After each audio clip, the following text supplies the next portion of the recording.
2023년 7월 16일 예배에 오신 여러분을 환영하고 축복합니다. 우리 옆 사람과 인사할까요? 이 자리에 오신 것은 모두 하나님의 은혜입니다.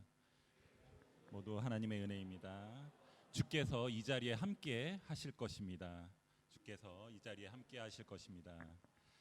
다 같이 일어서셔서 주님께 임재의 찬양으로 예배를 시작하겠습니다.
나는 전능하신 아버지 하나님 천지의 창조주를 믿습니다.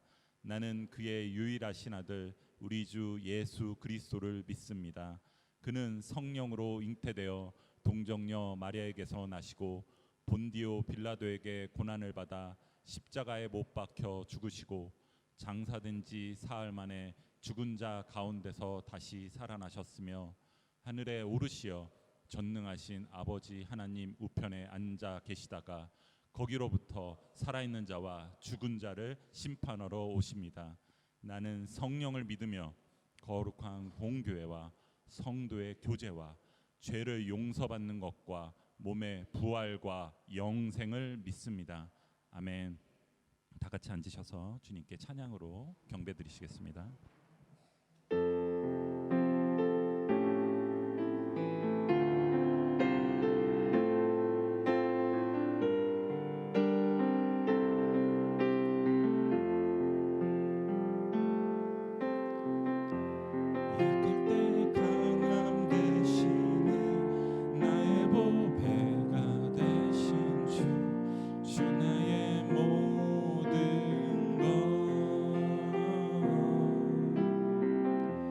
주 안에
십자가 죄사하셨네.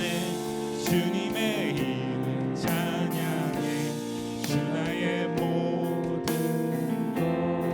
쓰러진 나를 세우고 쓰러진 나를 세우고 나의 빈 잔을 채우네. 주 나의 모든 것. 예수 예수 어린 양 존귀한 이름. 예수 어린 양 존귀한. 십자가 제사하셨네. 십자가 제사하셨네. 주님의 이름 찬양해. 주 나의 모든 것. 쓰러진 나를 세우고 나의 빈 잔을 채우네. 주 나의 모든 것. 예수 어린 양 존귀한 이름. 예수 어린 양 존귀한. 예수 어린 양. 예수 어린 양 존귀한 이름.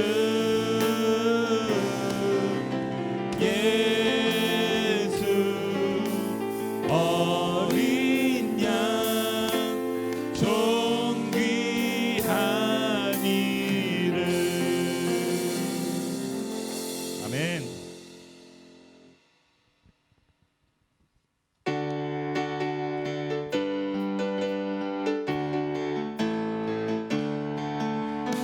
나의 등 뒤에서 나를 도우시는 주. 나의 인생길에서 지치고 고나여 매일처럼 주저앉고 싶을 때 나를 밀어주시네. 일어나 걸어라 내가 새 힘을 주리니. 일어나 너 걸어라 내 너를 도. 나의 등 뒤에서 나의 등 뒤에서 나를 도우시는 주. 평안히 길을 갈 때 보이지 않아도 지치고 고나여 넘어질 때면 다가와 손 내미시네. 일어나 일어나 걸어라 내가 새 힘을 주리니. 일어나 너 걸어라 내 너를 도우리. 나의 등 뒤에서 나를 도우시는 주. 때때로 뒤돌아보면 여전히 계신 주. 잔잔한 미소 바라보시며 나를 재촉하시네.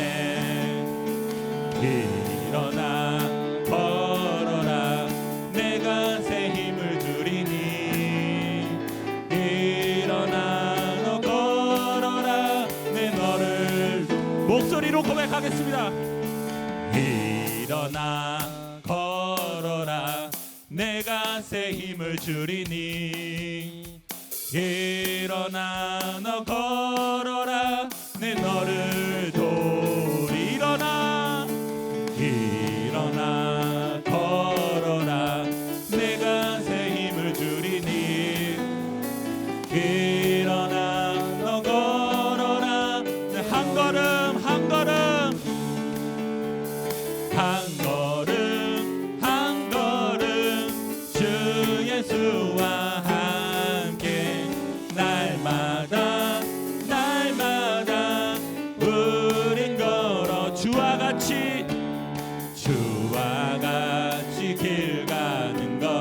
즐거운 일 아닌가. 우리 주님 걸어가신 발자취를 어린아이 같은 우리 미련하고 약하나 주의 손에 이끌리어 생명길로 가겠네. 한 걸음 한 걸음 주 예수와 함께 날마다 날마다 우린 걸어가리.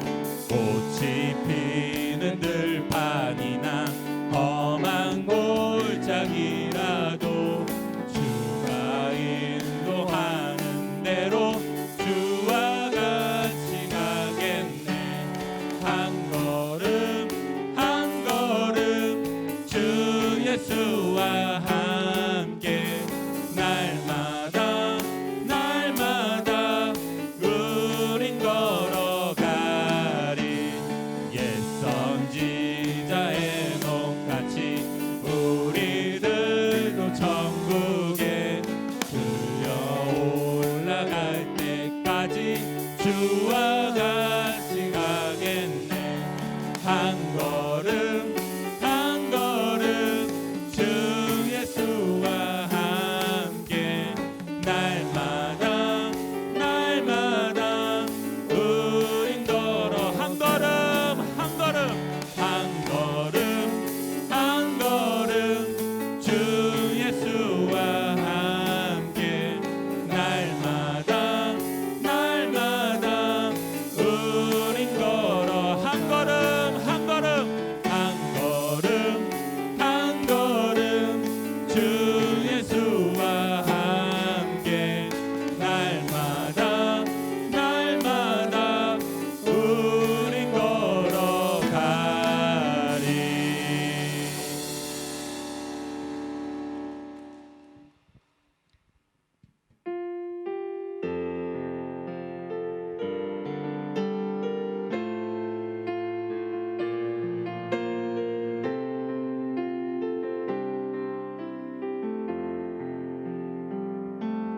여기에 모인 우리 주의 은총 받은 자여라.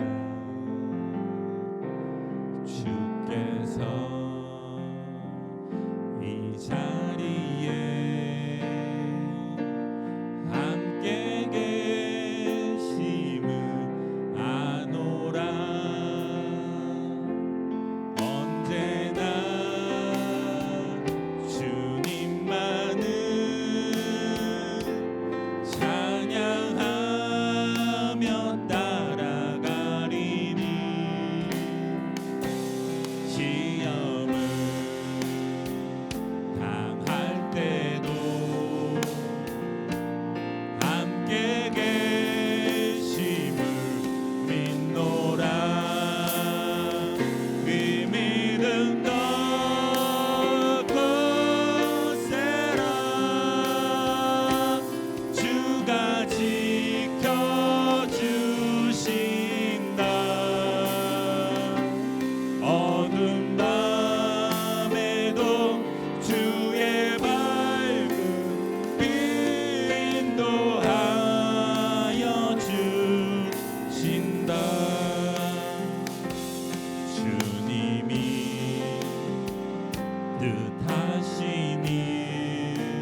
주가 지켜주신다. 어두운 밤에도 주의 밝은 빛 인도하여 주신다. 여기에 모인 우리,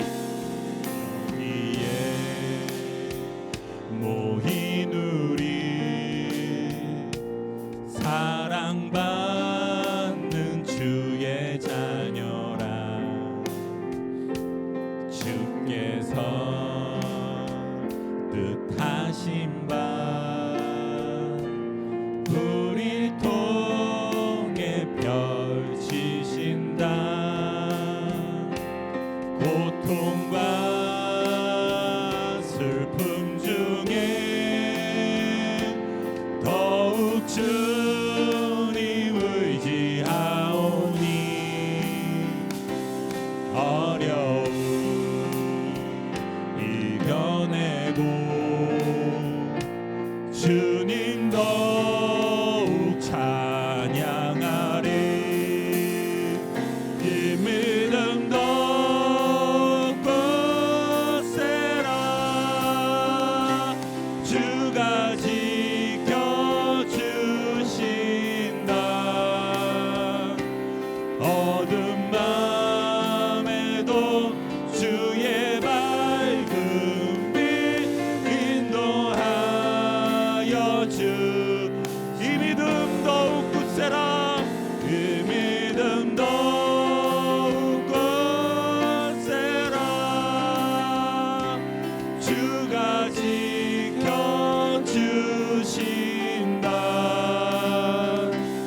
어두운 밤에도 주의 밝은 빛 인도하여 주. 이 믿음 더욱 굳세라.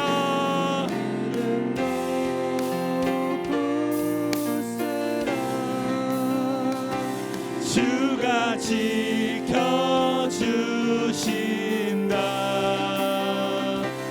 어두운 밤에도 주의 밝은 빛 인도하여 주신다. 어두운 밤에도 주의 밝은 빛 인도하여 주신다.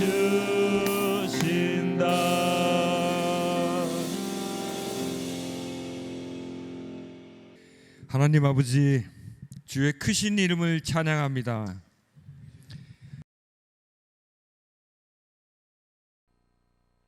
죄악을 대신 어린 양 제물이 되셨고 십자가를 지심으로 고통과 피 흘림심과 부활로 영원토록 믿는 자들을 구원하여 주신 예수 그리스도의 십자가의 피를 찬양합니다. 오늘도 하나님 앞에 예배의 자리로 나오게 하신 은혜의 찬양과 감사와 찬양을 드립니다. 또 우리를 자녀 삼아 주셔서 하나님 아버지라 부르게 하신 그 은혜의 영광과 찬양을 돌립니다. 우리의 경배를 받으옵소서. 우리의 왕이신 그리스도를 찬양합니다. 우리는 그리스도의 종입니다. 오직 성령님과 함께 예수님과 섬겨야 하는데 때로는 세상 것들이 좋게 보여서 그것을 바라보았습니다. 한 주간 살면서 믿음이 약해져서 주의 말씀에서 벗어났던 일들과 우리의 허물을 참회하오니 주여 용서하여 주옵소서. 주여 우리 조국을 기억하옵소서. 경제는 날로 힘들어지고 보편과 상식이 깨어져 있어 국가가 어지럽습니다. 세계 열강에게 당하고 분단은 계속되고 평화는 깨졌습니다. 무엇보다 위정자들이 바른 정치를 할 수 있게 역사하여 주시고 속히 조국 통일을 이루어지게 하셔 반복하지 않고 하나로 주님을 섬기는 위대한 나라 되게 하시옵소서. 주여 인도네시아를 기억하소서. 민주주의가 꽃피어 주님께서 명령하신 땅끝까지 전하라고 하신 대사명을 감당하게 이슬람 선교를 위한 전초기지 역할을 잘 감당할 수 있는 나라 되게 하시옵소서. 주의 복음을 전하는 선교사님과 그 사역들을 위해 기도합니다. 안전을 보장하여 주시고 가족과 그 사역 위에 부족함을 채워주시고 주의 영광을 나타내소서. 오늘도 말씀을 대언하시는 목사님께 성령의 능력으로 함께 하소서. 오늘 이 시간 말씀을 선포하실 때 은혜의 단비가 내려 말씀 속에 하나님을 만나게 하옵소서. 올해 반년을 정리하는 직원회가 있습니다. 분석하고 반성하고 다시 나아갈 수 있게 회의의 시종을 주님께서 주관하여 주시옵소서. 고국으로 출타 중이거나 원치 않는 질병으로 입원하고 아파하는 성도들과 위로가 필요한 성도들을 주님 기억하여 주시옵소서. 언제 어디서나 주님이 함께 하신다는 것을 잊지 않게 하시옵소서. 물질을 구별하여 올리는 손길과 하고 싶어도 구별할 것이 없는 성도들의 마음을 기억하여 주셔서 사업장과 가정과 교회 위에 풍성한 은혜를 베풀어 주시옵소서. 주일학교에서 수고하시는 교사들에게 성령 충만함과 지혜와 명철과 은혜를 베풀어 주시옵소서. 찬양되어 찬양을 받으시고 예배 동역자들과 교회에서 보이지 않게 봉사하는 손길들을 기억하셔서 성령 충만함을 기쁘게 일을 할 수 있게 하여 주시옵소서. 믿음의 공동체 가족들이 힘들어하는 사람과 외로운 사람이 없도록 서로 돌아보는 그런 따뜻한 교회가 되게 하옵소서. 예배 시종을 성령님께 맡기오니 주님만 영광 받으옵소서. 이 모든 말씀 우리 주 예수 그리스도의 이름으로 기도합니다. 아멘.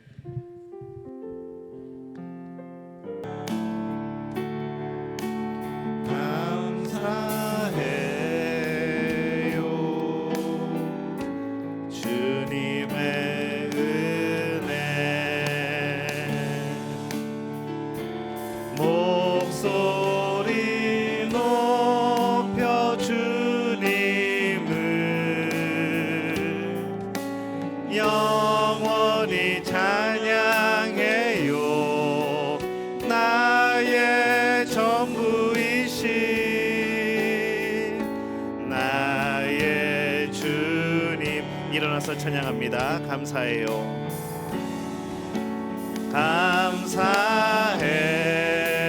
감사해요. 주님의 사랑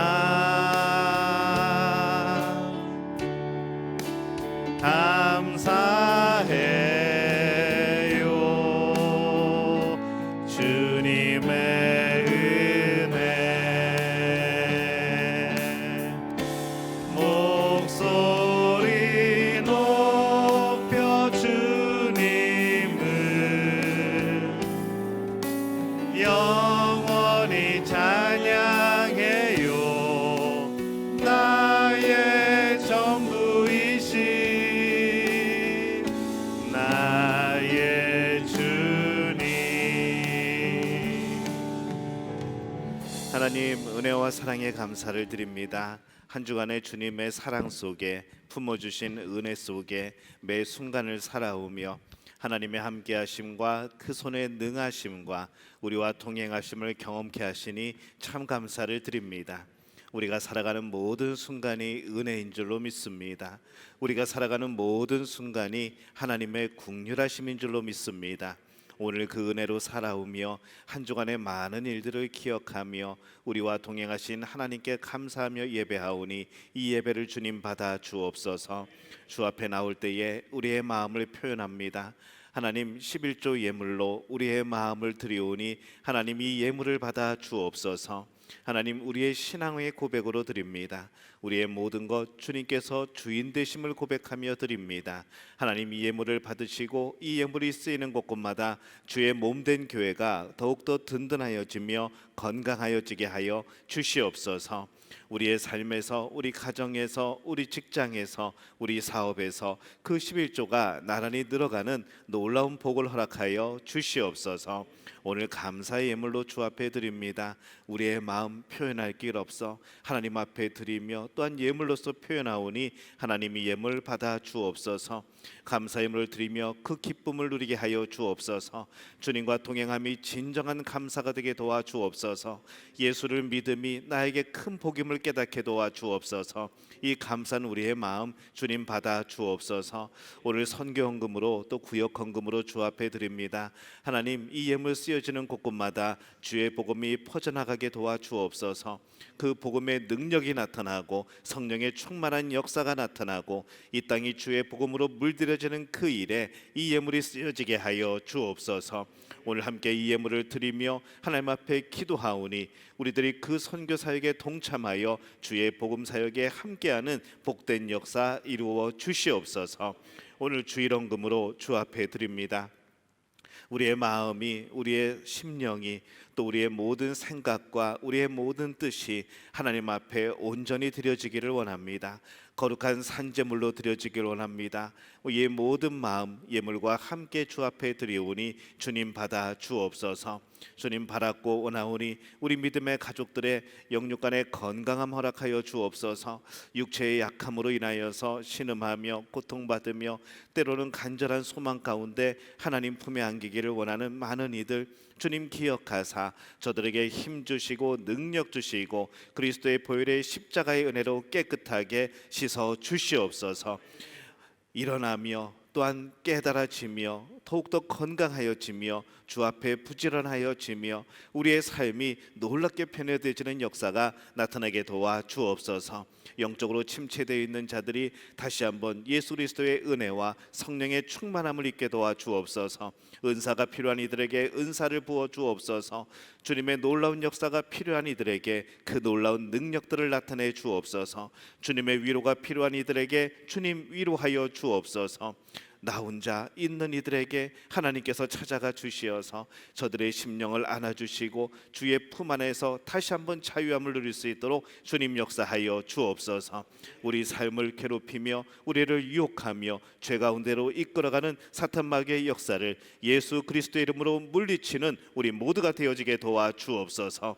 굳건한 믿음을 가지게 도와 주옵소서. 하나님의 능력을 확신하게 도와 주옵소서. 하나님이 한순간도 나를 떠나지 않고 지키고 보호하시는 은혜를 경험하는 우리의 믿음의 가족들이 되어지게 주님 역사하여 주옵소서. 특별히 우리의 자녀들을 위해서 기도합니다. 하나님, 저들에게 지혜와 명철을 더하여 주옵시고 저들에게 하나님 놀라운 비전과 꿈을 심어 주시어서 저들이 주님을 위하여서 큰 일을 담당하게 도와 주옵소서. 하나님의 자녀로서 천국의 백성으로서 이 땅에 하나님 나라의 가치관을 심어나가는 복된 일에 저들을 사용하여 주시옵소서. 여러 가지 유혹들과 여러 가지 우리를 미혹하는 것들 사이에서 저들이 살아갑니다. 하나님, 새로운 환경 속에서 저들에게 힘을 더하여 주옵시고 빛이 되어 주옵시고 오직 예수 그리스도가 진리와 생명이 되어 주시옵소서. 오늘 주 앞에 드려지는 예배 가운데 헌신한 이들을 기억하사 복되게 하시고 부족한 주의 종이 주의 말씀을 대언할 때 하나님 역사하여 주옵소서. 성령님의 해석이 필요합니다. 성령님께서 우리 삶에 도전을 주시기를 원합니다. 놀라운 변화의 역사들이 오늘 예배를 통하여 나타나게 도와 주시옵소서. 모든 것을 주님께 의탁하옵고 예수님의 이름으로 간절히 축복하며 기도하옵나이다. 아멘.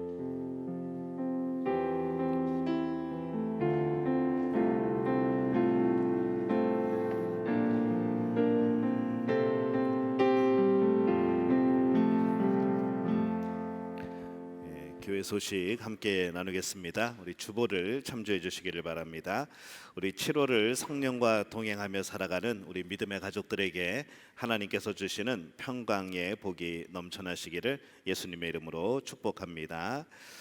전반기 직원회가 오늘 예배 후에 있습니다. 직원회는 우리 직분자들이 참여하는 그런 회의입니다. 집사 직분 이상 참여하실 수 있습니다. 기억하시고 예배 후에 꼭 참여해 주시기를 바랍니다. 이번부터는 좀 일찍 끝날 겁니다. 너무 부담 갖지 마시고 참여해 주시기 바랍니다. 2023년 전반기 성경의 파노라마, 이제 구약의 파노라마가 오늘로서 이제 마감을 하고요. 그다음에 이제 신약의 파노라마가 다음 주부터 시작이 되어집니다. 8월 6일까지 3주간에 걸쳐서 진행이 되어지고 매주 주일 오후 1시부터 3시까지 진행을 합니다. 신약의 파노라마는 오늘까지 신청을 해주시기를 바랍니다. 당일날 그냥 오셔도 되지만은 그래도 교재나 여러 가지 장소 문제 때문에 여러분 미리 신청을 해주시면은 제가 좀 편하게 진행을 할 수 있겠습니다. 교재비가 있습니다. 신약 파노라마 20만 루피아 교재비입니다. 기억하시고 당일날 납부하시면 되겠습니다. 구역 모임 방학은 22일까지입니다. 22일부터까지라는 것은 23일부터 이제 구역 예배가 시작이 되는 겁니다. 구역 모임이 시작이 되는 겁니다. 기억하시고 우리 구역 식구들 다시 한번 미리미리 연락하시고 또 격려하시고 그렇게 모여주시기를 바랍니다. 전반기 성경 통독을 완료하신 분들은 몇 번 읽으셨는지 또 내가 누구인지 우리 서영자 권사님 톡에 남겨주시면은 개인 톡으로 남겨주시면은 시상을 하도록 그렇게 하겠습니다. 많이 알려주시기를 바랍니다. 해피센터 이 오타가 있네요. 바파 봉사입니다. 7월 18일 화요일에 있습니다. 참여를 원하시는 분은 강영자 권사님께 지금 뭐 한국에 계시긴 하지만은 우리 강영자 권사님께 톡으로 신청을 해주시기를 바랍니다. 인원이 좀 필요합니다. 8분 이상이 필요한데 기억하시고 많이 또 참여해 주시기를 바랍니다. 8월 바퍼 봉사는 4분만 참여하시면 됩니다. 한국에서 봉사단이 오는 관계로 8월은 4분만 필요한데 이번 7월 18일에는 8분 이상이 필요합니다. 기억하시고 많이 참여해 주시기를 바랍니다. 어린이 한글 영어 말씀 암송 매주 목요일 7시에 밴드에서 진행합니다. 그리고 믿음 문화 강좌 캘라그래피 클래스를 엽니다. 8월 1일부터 9월 26일까지 총 8회 과정으로 매주 화요일 오전 10시부터 11시 30분까지 교회에서 진행을 합니다. 선착순 10명입니다.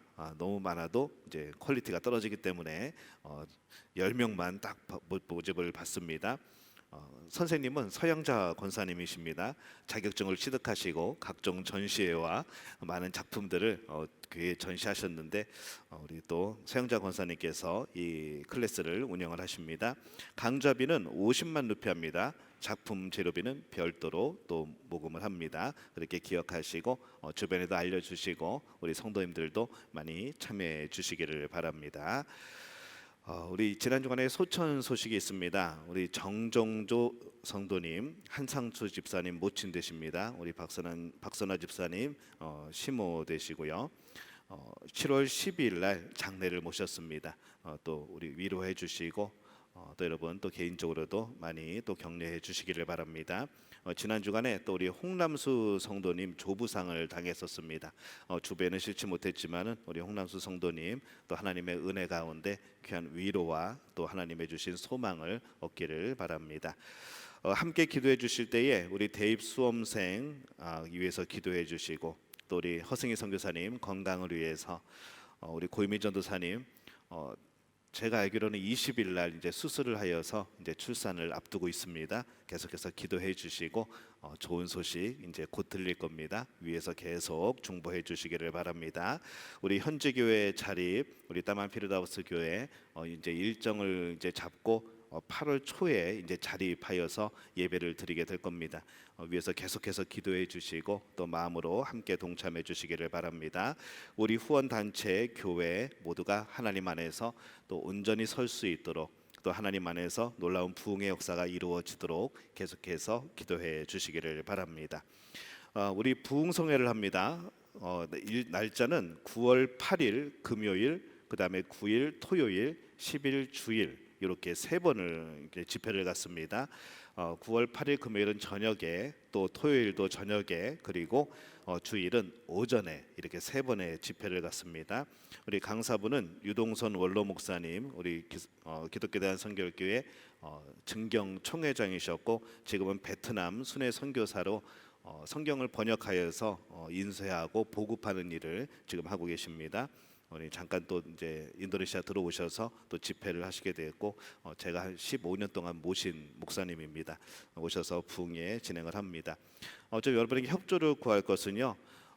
좀 이게 지금 몇 년 만에 하는 부흥회거든요. 그래서 여러분들 좀 신경 써주시고 여러분들 뭐 월차 낼 수 있으면은 월차도 내주시고 그렇게 해서 좀 풍성한 가운데 이 오랜만에 하는 부흥회가 진정으로 우리 안에 심령에 놀라운 부흥의 역사가 일어나는 그런 귀한 시간이 되어질 수 있도록 그렇게 협력해 주시고 또 그렇게 미리 일정을 여러분 삶의 일정을 잡아 주시기를 바랍니다. 한국에서 이제 아이들이 개학도 하고 또 이제 입고 가신 분들이 이제 점점 늘어납니다. 다시 우리가 믿음 생활 열심히 하고 한국에 가시면 예배를 잘 안 드리시더라고요. 그래서 나중에 어떻게 확인을 해볼까 주보를 첨부하라고 할까 그런 고민도 해봅니다만은 우리가 아이들이 아니지 않습니까? 알아서 잘 예배 드리시고 또 체크하지 않아도 우리 신앙생활 우리가 잘 하시기를 바랍니다. 한국에 계신 분들 이제 귀국하시는 분들 빨리빨리 돌아오시고 보고 싶습니다.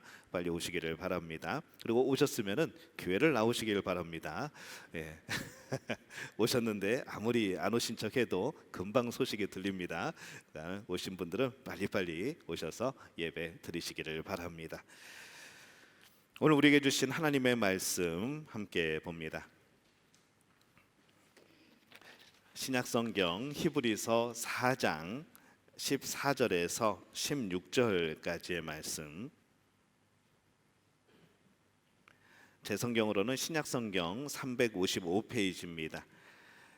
히브리서 4장 14절에서 16절까지 우리 한 목소리로 함께 봉독합니다. 그러므로 우리에게 큰 대제사장이 계시니 승천하시니 곧 하나님의 아들 예수시라. 우리가 믿는 도리를 굳게 잡을지어다. 우리에게 있는 대제사장은 우리의 연약함을 동정하지 못하시리가 아니요 모든 일에 우리와 똑같이 시험을 받으시니로되 죄는 없으시니라. 그러므로 우리는 긍휼하심을 받고 때를 따라 돕는 은혜를 얻기 위하여 은혜의 보좌 앞에 담대히 나아갈 것이니라. 아멘. 우리 한 번 더 인사합니다. 오늘 예배 가운데 하나님이 함께 하십니다. 사람마다 능력이나 뭐 육체적이나 심리적으로 굉장히 연약한 부분들이 있습니다. 무엇인가 말할 때 내가 조금 움츠려들게 되고 어떤 말을 들으면 쉽게 상처가 되어지기도 하고 어떤 말을 들을 때 어떤 상황에 처하거나 그럴 때는 내가 굉장히 작아지는 듯한 이제 우리는 그런 연약함들을 만나게 되어지죠. 사람들은 그것을 연약함이라고 그렇게 부르게 됩니다. 그런데 어떤 사람들은 이 연약함을 나의 잘못에 대한 정당함으로 그렇게 대변하는 사람들이 있습니다. 내가 이런 연약함이 있기 때문에 그것은 내 잘못이 내 죄가 아니라는 것이죠. 그러나 중요한 것은 죄는 죄고 연약함은 연약함입니다. 이 연약함 때문에 내 죄가 정당화되지는 않는 것이죠. 분명히 이것은 구별이 되어져야 될 그러한 문제이기도 합니다. 그러고 보면은 우리의 연약함 중에서 가장 심각한 이 연약함이 무엇인가 생각을 해보면은 참 우리들은 이 죄에 대해서 굉장히 연약한 존재라는 것이죠. 뭐 돈이 없고 내가 좀 경력이 부족하고 뭐 몸이 좀 약하고 이런 것들은요 뭐 당장 뭔가 해결되지 않아도 뭐 그런 대로 내가 살아가는 데에 큰 어려움이 없습니다. 근데 우리가 해결하지 않고 살아갈 수 없는 것은 바로 이 죄에 대한 문제라는 것이죠. 그러면서도 우리의 가장 약한 부분이 무엇인가? 우리가 정말 연약한 부분이 무엇인가? 그것은 다른 것이 아니고 바로 이 죄에 대한 연약함이 우리에게 가장 약한 부분이라는 겁니다. 우리들은 그 죄의 유혹에 대하여서 거부하고 대처할 수 있는 강함이 있느냐라고 할 때에 우리는 그렇지 못하다는 것이죠. 우리는 언제나 이 죄에 대해서 그 죄의 유혹에 대해서 그 죄의 위협에 대해서 우리는 너무나도 연약한 우리 자신들을 깨닫고 또 만나게 되어집니다. 이 참 좋은 습관 또 이 좋은 일들은요 사람에게 참 익숙해지기가 쉽지 않은 것 같습니다. 아이들이 어렸을 때부터 책을 읽으면 좋다고들 하죠. 그래서 우리 부모님들이 뭘 하는가 하면요, 아이들이 태어나면은 애가 아직 글도 못 읽는데 책을 사기 시작합니다. 전집류를 사기 시작하죠. 근데 그 가격이 깜짝 놀래 어마어마합니다. 난 아이들 책이 그렇게 비싼 줄 몰랐습니다. 근데 저희들도 옛날에 아이들 태어나고 난 다음에 조금 이제 크니까 책을 사기 시작하는데 굉장히 비쌌던 것이죠. 그 책을 쭉 꽂아놓고 또 이제 물려주는 교회에서 성도님들이 주는 책들을 잔뜩 꽂아놓고 이 아이가 이거를 읽기를 바라는 거죠. 이 책을 여기서 끝부터 저 끝까지 다 읽으면은 얘는 굉장히 좀 뭔가 감성적으로 지식적으로 풍성한 아이가 되지 않을까, 그런 소망을 가지고 책을 꽂아 놓습니다. 근데 나름대로 책을 잘 읽더라고요. 근데 어느 순간에 아이들이 이제 책보다는 핸드폰에 TV에 관심을 갖기를 시작을 합니다. 아이들을 보면요 참 신기한 것이 뭐냐면은 TV를 어떻게 켜는지, 채널을 어떻게 바꾸는지, 좋아하는 프로그램이 어디서 나오는지 아무도 가르쳐주지 않습니다. 근데 아이들은 그것을 어떻게 알았는지, 아마 태어날 때부터 이 뱃속에서부터 본능적으로 알고 있는 건지, 태어나자마자 이 부모를 가만히 지켜보다가 이제 알아가는 거죠. 아, 저걸 누르면 TV가 켜지는구나. 저걸 누르면 채널이 바뀌는구나. 막 돌리다 보면은 내가 좋아하는 게 나오는구나. 어느덧 이거를 캐치하고 자연스럽게 자기가 채널을 바꾸고 보고 싶은 거 보고 이제 그런다는 것이죠. 이건 가르쳐 주지도 않는데 참 잘한다는 겁니다. 요즘 아이들 핸드폰 좋아하죠. 가르치지 않아도 어린 아이들도요 핸드폰 꺼놔도 켭니다. 어떻게 켜는 걸 봤는지 금세 켜죠. 그리고 자기가 좋아하는 보고 싶은 앱을 찾아가지고 그것을 가지고 게임을 하기도 하고 뭐 유튜브 들어가서 영상도 보기도 하고, 이건 누가 가르쳐 준 것이 아니라는 거죠. 한편으로는 그렇게 생각할 수도 있습니다. 아니, 내가 가르쳐 주지도 않았는데 우리 아이는 굉장히 천재인가 봐. 태어날 때부터 IT 기기를 정말 잘 다뤄 라고 생각할 수 있겠지만은 그 TV나 그 핸드폰이 과연 우리에게 좋은 것이냐 라고 하게 될 때에 그렇지 못하다는 것이죠. 이 부모들 입장에서 이 TV와 핸드폰은 적이 될 수밖에 없습니다. 그러다 보니까 이 좋은 습관들은 아무리 힘을 쓰고 애를 써서 가르쳐도요 이게 몸에 잘 익숙해지지가 않습니다. 근데 이 세상의 나쁜 것, 이 세상의 악한 것, 죄의 유혹에 빠지는 것들은요 가르쳐 주지도 않았는데도 어디선가 배우고 얼마나 그것을 잘하는지 모릅니다. 유혹에 너무나도 기다렸다는 듯이 빠져버리는 우리의 모습들과 우리의 자녀들의 모습을 발견하게 되어집니다.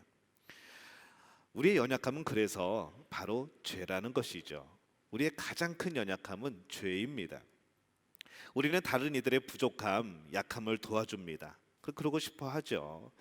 그런데 그 연약함 안에 만약에 죄가 있다고 한다면은, 죄로 인해서 그 연약한 모습이 나타났다고 한다면은 우리는 벌써 마음이 멀어집니다. 아이, 그런 거였어? 그 죄 때문에 그런 거였어? 그 일 때문에 일이 이렇게 커진 거였어? 라고 생각하게 되는 것이죠. 그러면서 그에게서 점점 멀어지게 되는 우리들을 보는 겁니다. 돕는 자에서 정죄하는 자가 돼버리는 것이 바로 또 우리들이라는 거죠. 근데 오늘 말씀에 보면요 여기에 복음의 은혜가 있습니다. 오늘 우리가 읽은 말씀에 그것들을 나타내고 계신데, 우리 히브리서 4장 14절에 보면은 이렇게 말씀을 합니다. 우리 함께 읽어보겠습니다. 우리에게 있는 히브리서 4장 14절. 그러므로 이건 16절입니다. 그러면은 제가 읽겠습니다. 히브리서 4장 14절. 우리에게 있는 대제사장은 우리의 연약함을 동정하지 못하시리가 아니요 모든 일에 우리와 똑같이 시험을 받으시니로되 죄는 없으시니라. 이렇게 말씀을 하죠. 예수님은 우리의 연약함을 동정하실 수 있는 분인데, 그 연약함 안에는 우리의 그런 일반적인 연약함과 더불어서 이 죄에 대한 연약함도 포함이 되어 있다는 겁니다. 여러분, 이게 굉장히 감동적이지 않죠? 연약함을 이해하시는 거, 예수님도 나의 연약함을 이해하시는구나. 근데 예수님이 나의 죄에 대한 연약함을 동정하시고 이해하신다는 것, 여러분 이게 은혜가 되십니까? 이게 은혜가 되셔야 되는 건데 여러분이 죄에 대해서 쓰러지고 잘 빠져가고 잘 유혹에 들어가는 그것에 대해서 예수님이 알고 계시고 이해하신다는 거죠. 예수님도 우리처럼 똑같은 연약함을 입고 이 땅에 오십니다. 우리와 함께 하십니다. 우리의 마음을 너무나도 잘 아시고 우리가 겪는 모든 일들을 너무나도 잘 공감하신다는 거죠. 우리 안에 있는 그 연약함을 예수님도 다 아시지만은 그러지만은 예수님은 그 죄의 유혹에 넘어가지 않으시는 겁니다. 그 죄를 짓지 않으시는 것이죠. 하지만은 그 죄의 유혹이 다가올 때 그 모든 것들을 경험하시고 겪는 분이 예수님이라는 겁니다.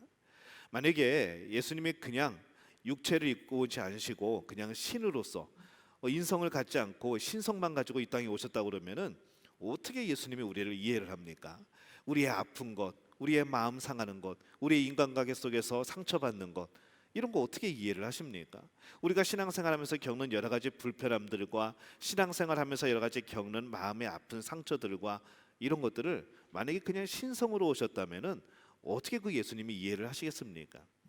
그 예수님한테 기도할 때 이게 정당성이 없는 거죠. 예수님 내 마음 아시죠? 모르겠는데 이렇게 돼버리면은 우리가 이 기도하는 의미가 예수님을 의지하는 의미가 과연 어떤 의미를 가지냐는 겁니다. 근데 예수님은요 신성을 가지고 계시지만은 인성도 가지고 계시는 겁니다. 우리와 똑같은 육체의 조건을 가지고 계시고 이 땅에서 우리와 함께 살아가신 거죠.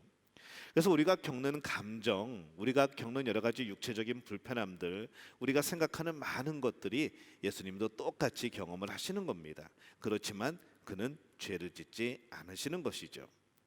이것이 우리에게 얼마나 큰 은혜인지 모릅니다.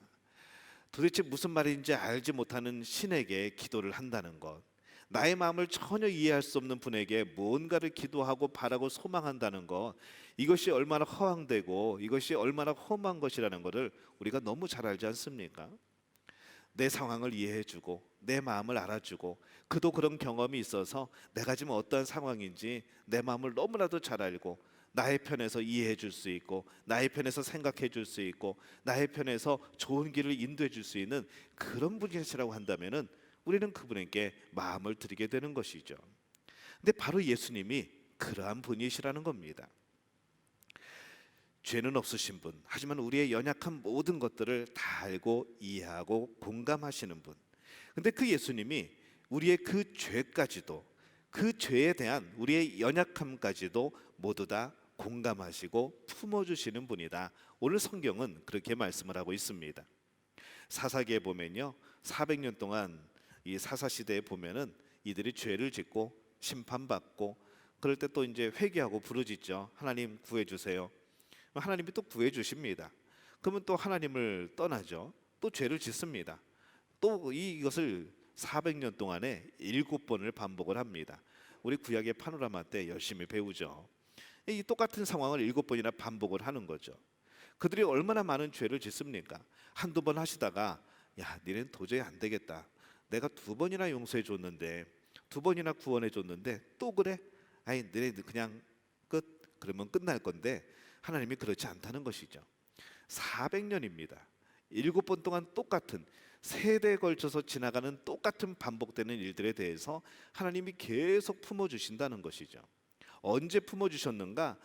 죄를 지었을 때 그럼에도 불구하고 그들이 간절히 하나님께 부르짖고 하나님을 붙잡았을 때 하나님은 그들을 용서해 주시고 또 품어주신다는 것이죠.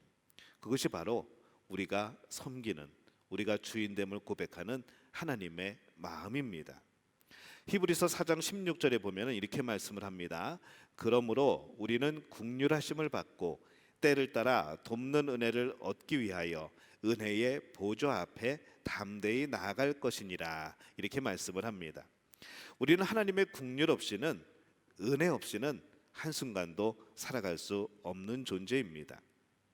이 모든 것이 그냥 원래 그런 거야, 우연히 그런 거야, 이 우리가 살아가는 모든 것들이 그냥 평범하고 일상적인 거야 라고 생각하면요, 은혜는 없습니다.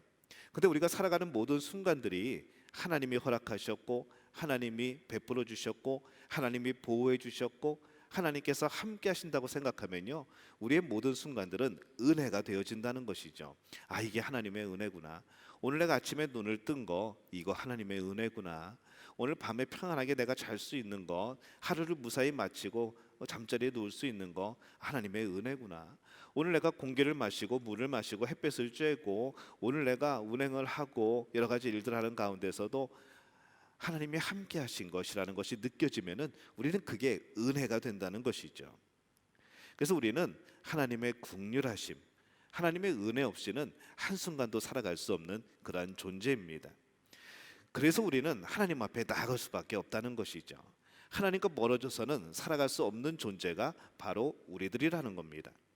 그런데 생각해 보면은 이 하나님 앞에 나아가야 되는데 우리는 하나님 앞에 나아갈 때 항상 거룩한 모습이 아니거든요. 우리는 죄의 연약함에 빠져 있을 때 예수 그리스도에게 담대히 나가야 되는데 그것이 참 생각보다 쉽지 않다는 겁니다. 여러분, 큰 죄를 짓고 낙심하고 나는 왜 이 모양일까? 나는 왜 이럴까? 나는 왜 이 죄를 지었을까? 생각하게 될 때에 하나님 앞에 담대하게 나가집니까? 하나님을 피하고 싶죠. 어딘가 숨고 싶고 하나님 앞에서 좀 멀리하고 싶고 하나님 앞에 나아가면 혼날 것 같고 이제 그런 마음이 드는 것이죠. 이 죄된 인간이 하나님 앞에 나아가는 것 자체가 굉장히 쉬운 일은 아니라는 겁니다. 죄를 지은 사람들, 이 유혹에 빠진 많은 사람들이 하나님 앞에 나아간다는 것, 담대히 나간다는 것 참 쉽지 않은 일입니다. 아담과 하와를 보면 그렇죠. 이 아담과 하와가 죄의 유혹에 빠지고 죄를 범한 후에 그들이 제일 먼저 한 게 뭡니까? 숨었습니다. 하나님의 낯을 피하여 숨은 거죠. 그 이후에 많은 구약의 사람들이 죄를 지었을 때 똑같은 반응을 보입니다. 하나님 앞에 담대하게 나온 것이 아니라 다 숨어버립니다. 하나님의 낯을 피하여 도망갑니다. 그런다는 것이죠. 우리가 이것을 생각하게 될 때에 그럼에도 불구하고 오늘 이 말씀은 왜 우리를 담대하게 하나님의 긍휼과 은혜를 받기 위해서 은혜의 보좌 앞에 담대히 나가야 된다라고 말씀하고 계시는가? 과연 그 길이 무엇인가? 오늘 우리는 생각하게 된다는 것이죠. 여러분, 베드로와 가룟 유다의 차이점을 보면은 이것이 보이기 시작합니다. 둘 다 죄의 연약함에 빠지죠. 베드로는 생명의 위협 앞에서 예수님을 3번이나 부인합니다. 가룟 유다는 예수님을 팔아넘깁니다. 물질에 대한, 명예에 대한 욕심이 있었죠. 둘 다 그 유혹들에 넘어가서 죄를 짓습니다. 자, 둘 다 죄를 짓는데 그 다음에 그들의 행동이 다르다는 것이죠. 베드로는 예수님을 3번 부인하고 닭이 울었을 때 성경에 뭐라고 되어 있는가 하면은 심히 통곡하니라 그렇게 되어 있습니다. 그냥 굉장히 통곡을 했다는 거죠. 펑펑 울었다는 겁니다. 가룟 유다는 어땠을까요?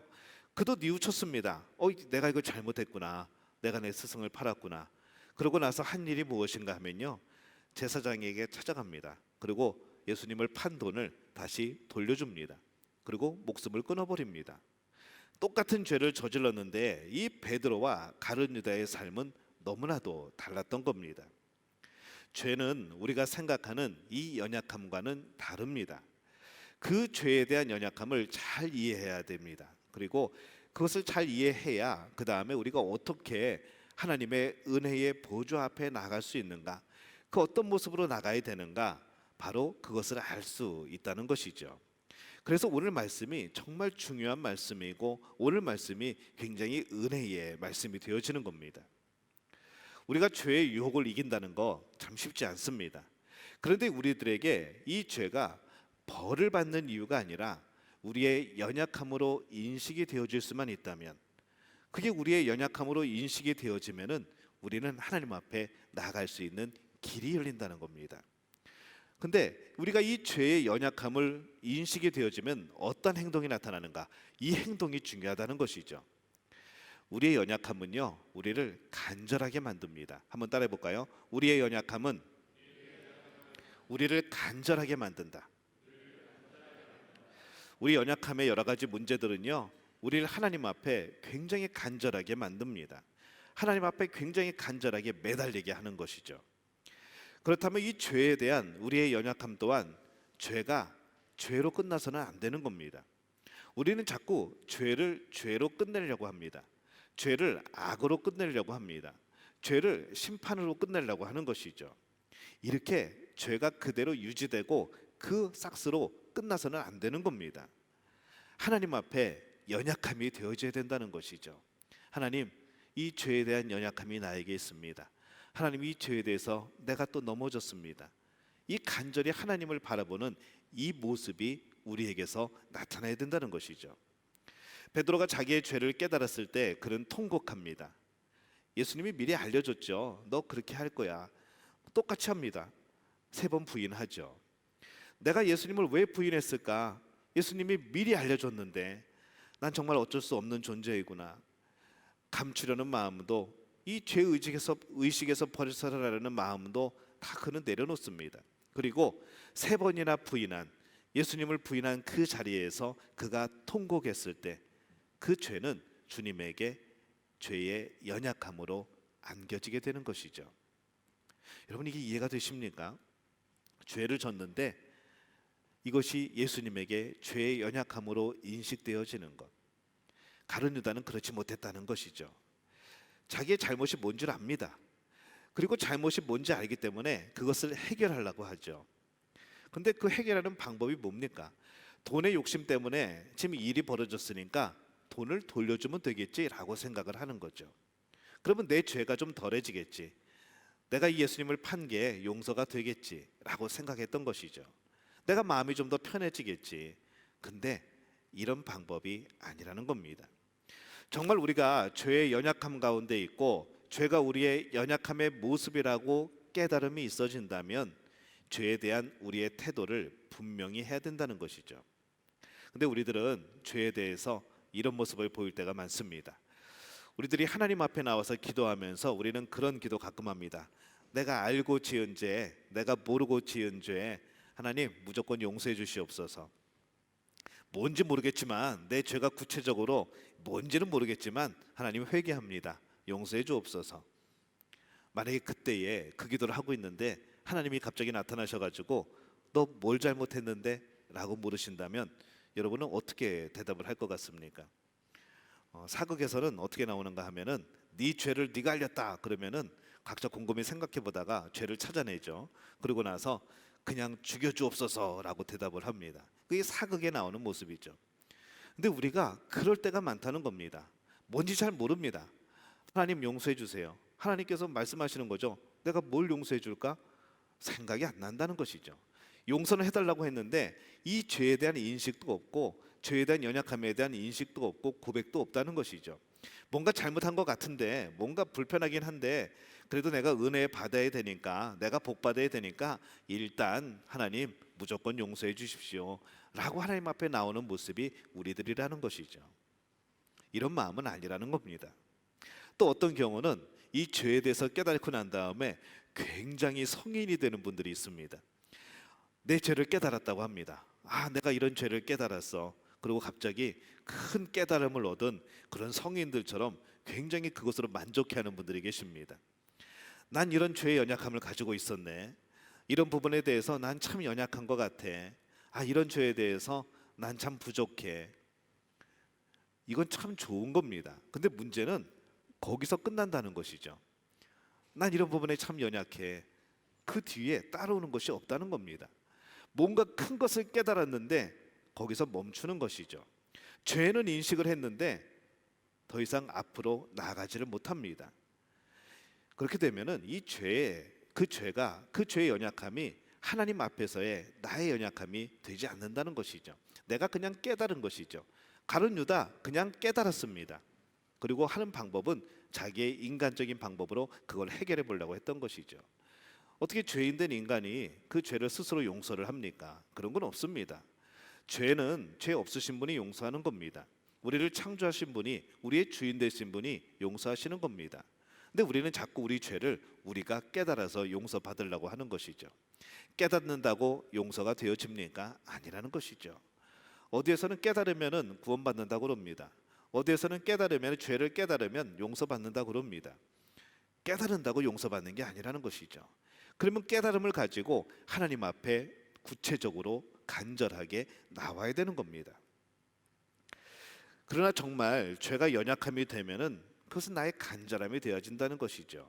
이 간절함이 어떤 종류인 줄 아십니까? 여러분이 만약에 상상을 해보시기 바랍니다. 여러분이 몸이 아파서 병원에 갔는데 의사가 표정이 어둡습니다.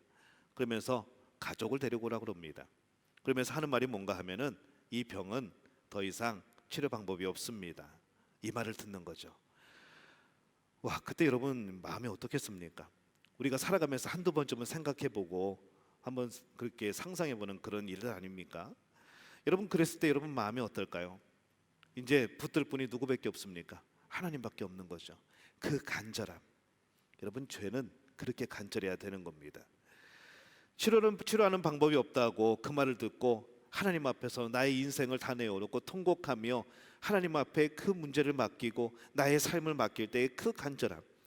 모든 문제 가운데 내가 아무것도 할 수 없는 그런 무기력한 자리에 내가 섰을 때에 하나님만을 바라보면서 하나님밖에 방법이 없습니다. 하나님만이 나의 길입니다. 하나님만이 이 문제를 해결할 수 있습니다. 라고 고백하면서 내 인생의 모든 것들을 내려놓고 간절하게 구하는 그 간절함. 죄는 그렇게 간절하게 용서받는 겁니다. 우리의 죄가 우리 안에서 깨달아지게 되었을 때 그 죄의 연약함 가운데 우리가 생각하고 품어야 될 간절함은 그것과 같아야 된다는 것이죠. 근데 우리는 너무 쉽게 생각하지 않나요? 하나님 용서해 주세요. 내가 전번에 또 실수했는데 이번에 똑같은 죄를 또 졌습니다. 하나님 제가 이렇습니다. 하나님 제가 뭐 연약하죠. 우리는 이렇게 회개한 적이 많다는 겁니다. 이게 회개일까요? 이 용서받은 걸까요? 우리는 정말 그 죄에 대해서 간절함이 있는 걸까요? 없다는 것이죠. 근데 우리는 그렇게 살았다는 겁니다. 예수님의 모습은 어땠을까요? 그러면 똑같이 우리의 모든 것을 경험하시고 우리의 마음을 이해하시는 이 죄에 대해서도 똑같은 유혹 가운데 죄는 짓지 않으셨지만은 그것을 경험한 예수님은 어떻게 하셨을까? 히브리서 5장 7절에 보면은 이렇게 말씀을 합니다. 우리 함께 읽겠습니다. 그는 육체에 계실 때에 자기를 죽음에서 능히 구원하실 이에게 심한 통곡과 눈물로 간구와 소원을 올렸고 그의 경건하심으로 말미암아 들으심을 얻었느니라. 여러분 예수님이 죄가 없으십니다. 근데 그 예수님이 죄가 없으신 예수님이 그 죄의 유혹들과 여러 가지 죄의 모습들과 여러 가지 그 유혹에 대해서 하나님 앞에 어떻게 반응을 했는가? 통곡하고 눈물로써 간구와 소원을 드렸다는 겁니다. 예수님은 죄를 짓지도 않은 분인데 그러나 죄의 유혹 앞에 섰을 때 예수님을 그것을 가볍게 여기지 않으셨다는 것이죠. 하나님 앞에 간절함을 가지고 그 죄가 멀어지기를, 더 이상 유혹이 되지 않기를, 그것이 나의 약함이 되지 않기를 하나님 앞에 간구하셨다는 겁니다. 예수님도 이렇게 하셨는데 우리는 과연 뭐냐는 거죠. 성경에 많은 하나님의 사람들은요, 자신의 죄를 깨달았을 때 하나님 앞에 간절하게 매달립니다. 그 죄에 대해서 간절함을 가지고 하나님 앞에 나아가죠. 통곡하고 금식하고 회개하고 죄를 뒤집어 쓰고 하나님 앞에 매일 눈물로 밤을 지새우고 그렇게 그들은 하나님 앞에 간절함으로 나갔습니다. 그럴 때 그것이 우리의 하나님 보시기에 우리의 죄의 연약함이 되어진다는 것이죠. 그 자리에서 하나님의 긍휼을 경험하게 되고 은혜를 경험하게 되고 우리는 그렇게 살아가게 되어지는 겁니다. 죄된 우리가 은혜의 보좌 앞에 어떻게 담대히 나갈 수 있는가? 우리가 담대히 하나님 앞에 나갈 수 있는 방법은 한 가지밖에 없습니다. 간절함을 가지고 눈물과 통곡으로 하나님 앞에 나가는 겁니다. 죄를 보면서 죄 유혹이 올 때에 이게 또 죄 유혹이 오네. 내가 또 한 번 타면 죄에 빠질 뻔했어 라고 생각하는 정도에서는 안 된다는 것이죠. 하나님, 죄가 저를 향해 자꾸 다가옵니다. 하나님, 나에게 이런 유혹이 있는데 하나님 어떻게 해야 되죠? 저건 죄를 지으면 안 되는데 하나님 나를 좀 지켜주세요. 하나님 나를 좀 붙들어 주세요. 내가 그 죄의 유혹에 눈 돌리지 않도록 해주세요. 이런 간절함이 있어야 된다는 것이죠. 짐은 짓고 말면 말고 이번에 죄를 지었으면 다음 주에 또 회개하면 되지. 그래도 우리 일주일에 한 번씩 하나님을 만나니까, 일주일에 한 번씩 나와서 기도하니까 그때 용서받고 일주일 동안 편하게 살고 또 죄 잔뜩 쌓아놨다가 적어놨다가 주일날 또 하나님 앞에 하나님 모든 죄를 용서해 주십시오라고 고백하고 우리는 이렇게 살면 안 된다는 것이죠. 변화가 있어야 되는 겁니다. 죄의 연약함에 대한 간절함이 있어야 되는 겁니다. 우리가 그런 마음으로 하나님 앞에 나아갈 때만이 우리는 긍휼을 얻고 은혜를 얻고 하나님의 품에 안길 수가 있다는 것이죠. 우리의 연약함을 긍휼하게 여겨주시는 예수님, 그리고 우리의 모든 연약함을 십자가의 보혈의 피로 깨끗하게 씻겨주신 예수님 앞에 서는 그것이 우리의 진정한 은혜의 자리인 것을 여러분 기억하시기를 바랍니다. 오늘 우리의 연약함을 가장 잘 이해하시는, 또 동감하시는 예수님, 그리고 예수님 안에서 진정한 용서, 회복, 긍휼, 은혜, 이것을 얻기 위하여서 죄를 그냥 지나치는 것이 아니라 내가 유혹을 받았을 때 잘 이겨냈다, 이것으로 끝나는 것이 아니라 간절함으로 다시는 그 죄의 유혹에 넘어가지 않도록, 그 죄의 유혹에 내가 눈길 돌리지 않도록 하나님 나를 지켜주세요. 하나님 내가 죄에서 멀어지는 삶을 살게 해주세요.